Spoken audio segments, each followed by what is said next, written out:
Lero mumanya serebu wonkuletedde Ben White ngo naguchangira wali ku timu ya Premier League eyitibwa Arsenal kwosa n'eggwanga erya Bungereza. Nkwaniriza ku Falco Official mukutu wokka ogenda okubanga oyita okumanya ebyo byonna ebikwata ku baserebu boko n'abantu abamanyifu wano mu ggwanga Uganda ne wabweru wa Uganda, bazanyi ba firimu, bannabyamizannyo oba bayimbi, beera ng'osubscribinga wano ku mukutu kuba gwo mukutu gwa entertainment oba ebisanyusa, ate nga nkakasa tugenda kusigala nga tukutuusako bufirimu obw'obutundutundu oba buyite series obuzannyiddwa mu lulimi Oluganda kwosa ne comedy mu lulimi Oluganda. Kati olunaku olwaleero nkugambye nkuleetedde Ben White era nga tugenda kuba tumanya ebitono ebimukwatako ng'atandikira ku mannya ge amatuufu, obugagga bwe ko n'emyaka gye, ate tusobole n'okumanya ddi lwe yatandika okuba ng'azannya omupiira. Njaga okutegeeza nti Ben White ono gwe nkuleetedde musajja defender, wali ku ttiimu eya Premier League Arsenal kwosa n'okubeera nga nte defender era ku ttiimu eya Bungereza, ate era nga azannya bulungi nnyo nga akuba nga right back, wabula nga nte asobola n'okuzannyira nga center back. Yo gwe tugenda okuba nga tutunuulira olunaku olwaleero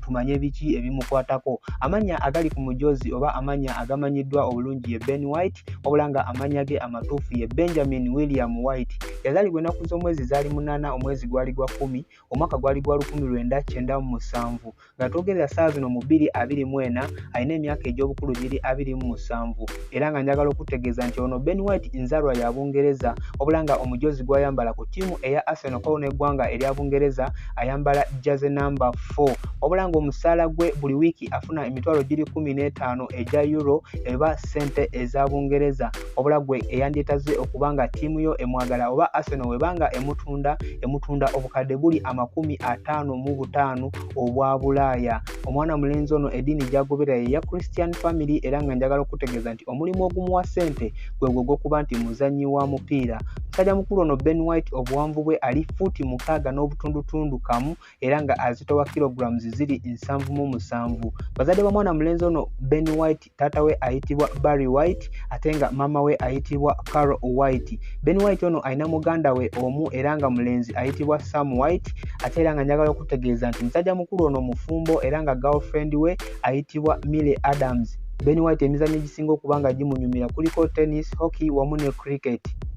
Bwe tuba tweyongeddeyo maaso n'okulaba academy ze yajja azanyirako omupiira Ben White ono, njagala kutegeeza nti yatandikira wali ku academy eya Southampton Academy era nga yagijoyininga wali ng'alina emyaka gyali 8 gyokka. Watu n'asobola okubeera nga nte yagulwawo akabanga paka lwe yaweza emyaka gyali 16, n'asobola okuba nga nte yegatta ku academy eya Brighton and Hove Albion, awo n'asobola okubeera ng'era yalwirawo ddala akabanga.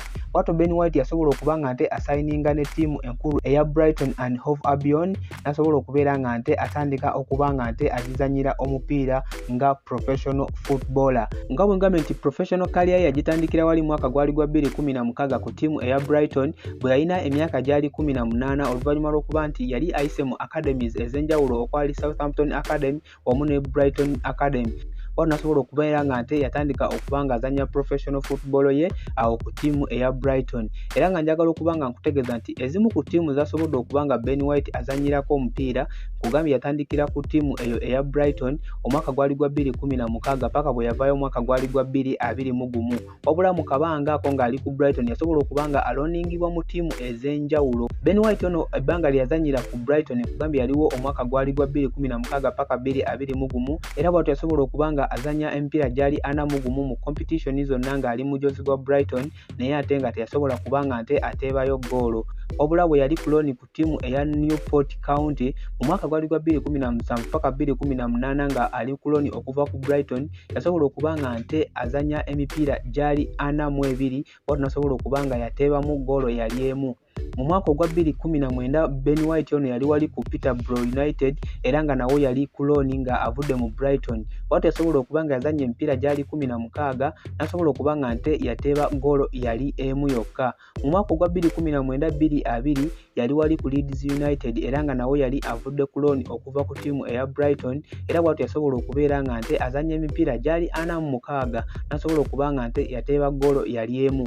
Bwatu omwaka ogwa 2021 paka ssaawa zino Arsenal yasobola okubeera nga nte emugula okumujja mu ttiimu eya Brighton, era nga twogera ssaawa zino yakazanyira Arsenal emipiira giri 148 era nga yakagitebeera goolo ziri 6 awo mu mujoozi ogwa Arsenal. Nga njaga kutegeeza nti season eno ya 2024-2025 Ben White yakazanyira Arsenal emipiira giri 9 ate nga tanaba kubanga ateebayo goolo wabula nga alina assist emu.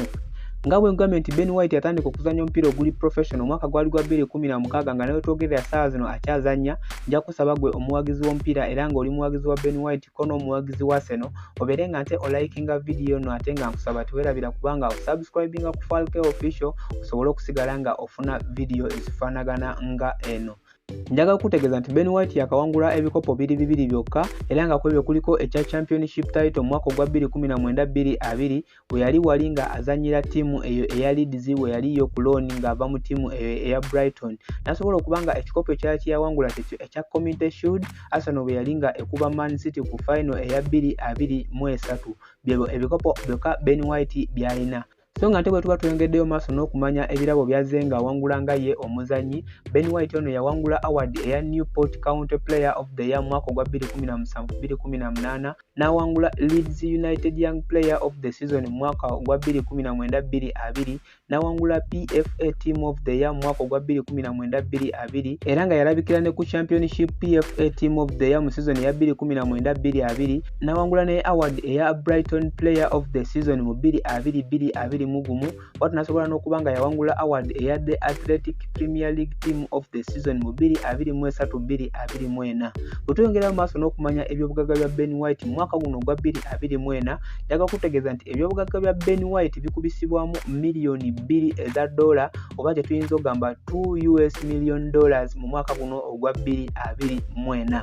Yoyo abadde Ben White sigenda kubanga nsukkawo okujjako kusaba gwatanaba kubanga osubscribinga weeyunge ku mukutu ng'osubscribinga ate era tulabe ki kye tuzzaako. Fonawo sigenda kubanga nsukkawo okujjako okwebaza gwe yasubscribinga edda era nga nsaba Mukama Katonda akunkuumire.